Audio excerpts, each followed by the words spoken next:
I have a new book out.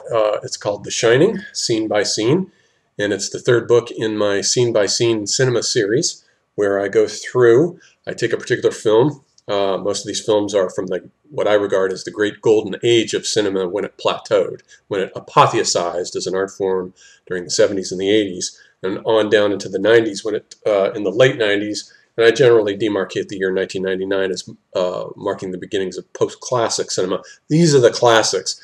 Apocalypse Now, I've done scene by scene, Star Wars scene by scene, and now The Shining scene by scene, and I have books planned on other films like Alien and Blade Runner and so forth. But in this book, the idea is to look at Kubrick's vision of the film as a kind of attempt to subvert and escape the myth of the eternal return. The Overlook Hotel is a sort of temporal sinkhole that has so much weight, it weighs so heavily on the now that the new, the novel, the singularity cannot occur there. Only the past repeats itself endlessly. And if you look carefully at the way Kubrick has done the film, it's full of repetitions, sequences, doubles, reiterations. We have the Grady twins who are doubles. We have the Jack from 1921 and the Jack who is in the present, who's been reincarnated and is in the present timeline. And even little events like you'll notice when Wendy hits Jack with the baseball bat over the knuckles and he falls backward. That event is reiterated when he's breaking down the door with the axe and he reaches in. She hits his knuckles again, only this time with a knife. The film is full of these little tiny repetitions like that. In addition to the large repetitions, there's also the repetition of where Wendy is dragging Jack into the dry goods larder and she has trouble opening the lock. Once again, this reiterates in the bathroom scene when Halloran has pulled up and drawn Jack's attention to go find and kill him. Once again, she has trouble opening the bathroom door lock. So the film is just full of these reiterations, not to mention the motif of the double with the Grady twins, who were told by Stuart Ullman were 8 and 10 years old, but yet they were played by actresses who themselves were identical twins. And the main thing, the great occurrence that the hotel wants to repeat is that it wants to get Jack, of course, to repeat Charles Delbert Grady's murder of his family. That's what it's trying to get Jack to do.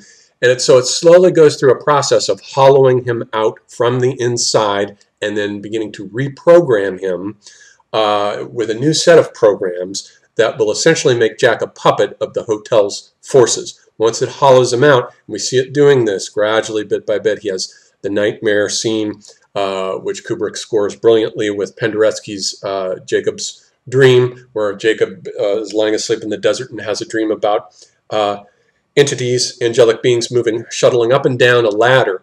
And that Penderecki score is playing while Jack is in the Colorado lounge having a nightmare about murdering his family, and the hotel is sending him this image of Grady murdering his family, only with himself playing Grady murdering his family. So it's beginning to program him to do the deed. And it wants him to do this specifically because, not just for the sake of the place that the Overlook Hotel is the place of the eternal return. It's the serpent biting its tail, the Ouroboros of the ancient mythical consciousness structure, whereas Willem Flusser remarks in one of his books, in the mythic consciousness structure, everything runs round in circles. The seasons come round, and so the gods all personify the circles of the seasons, the dying and reviving gods. Persephone is abducted every year by Pluto and then allowed to return again every year. Osiris dies and is torn apart every year and is allowed to reconstitute every summer with the heliacal rising of Sirius and the flooding of the Nile. Everything runs round in circles. And so in the mythical consciousness structure, which is from the pre-metaphysical age, it was during the metaphysical age that the Ouroboros, the endless cyclicity of things returning anew, the Sime anew, as Joyce calls it, and Finnegan's Wake is cut for the first time by, as Franz Borkenau puts it, first Akhenaten, who is a forerunner of eliminating the dark side of the underworld where things return constantly. He's a sort of forerunner of this. But the metaphysical age that Heidegger traced back to Plato actually begins with, in a larger picture, as Franz Borkenau says, with Homer on the one hand and the Jews on the other, and the Jewish prophets, and Willem Flusser follows him in this in saying that the Jewish prophets are essentially criticizing myth. It's based on the apotheosis of the word and the appropriating of the womb. The womb becomes internalized as the paternal womb that gives birth to the logos in the metaphysical age, just as God utters the word that creates creation, and the word that he breathes out is incarnate as Christ. He basically is giving birth through the power of the mind, and the word, just as in the Greek tradition, when Zeus gives birth to Athena through his skull, his head is cracked open and out springs Athena, fully formed. Or in the first or second page of the book of Genesis, when God reaches in and snaps off a rib and basically gives birth to Adam. That's all new. That's the metaphysical age that disrupts the mythical age. Everything in the Old Testament is a singularity. It is not to be regarded as an example of the ancient Egyptian and Mesopotamian myth of eternal return, but as a total singularity. And so the Jews have invented this metaphysical age idea that everything that happens in history is unique and is an erignous, what Heidegger will call in his later writings, an erignous event, a turning that transforms the age into a new understanding of being. And so the Overlook Hotel is really mired in the past. It represents the mythical consciousness structure. Danny Torrance is a sort of human singularity who has the power to foresee the future and to send telepathic messages across vast distances. And the hotel knows this, and it wants him, and it wants to absorb him into its memory field where it can capture him, using the father to do that by hollowing the father out. And notice that the two sign regimes too, there's two different facialities involved. When Halloran is having the conversation in the kitchen with Danny while they're eating ice cream early on, and he says he has the power to shine, and that he's to hold conversations with his grandmother without the two of them ever having to open their mouths.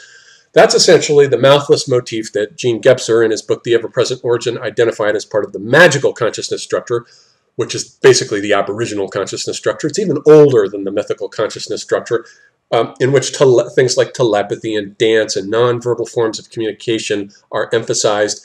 And indeed, even in the Australian myths of the Wandjina figures create and then they wipe their mouths away. So that nothing new can be created with the power of the word. And that's essentially Danny's faciality there, is the mouthless motif. And I think it's interesting in light of that he describes Tony as a little boy who lives inside of his mouth, whereas Jack Torrance, who first sticks his tongue out when he's waking up looking at himself in the mirror, is reiterating a Native American shamanic, especially on the Northwest Pacific Coast, shamanic tribal mask motif, in which masks are depicted with shamans sticking their tongues out, because the tongue in those traditions has power. It has magical power. They cut out the animal's tongue, the otter's tongue, and they associate the power, the speaking power, the power to pronounce the spell of the animal. And that's Jack's sort of facial regime. He later sticks his tongue out again when he's terrorizing Wendy as they ascend up the staircase in the Colorado Lounge, and he sticks his tongue out at her again, note. So they both have their own facialities, and there's two different regimes there. There's Danny Torrance as a singularity, and there's Jack, who is simply enacting the myth of the eternal return, and the hotel is trying to get him to finish this cycle of reperforming the Grady deeds.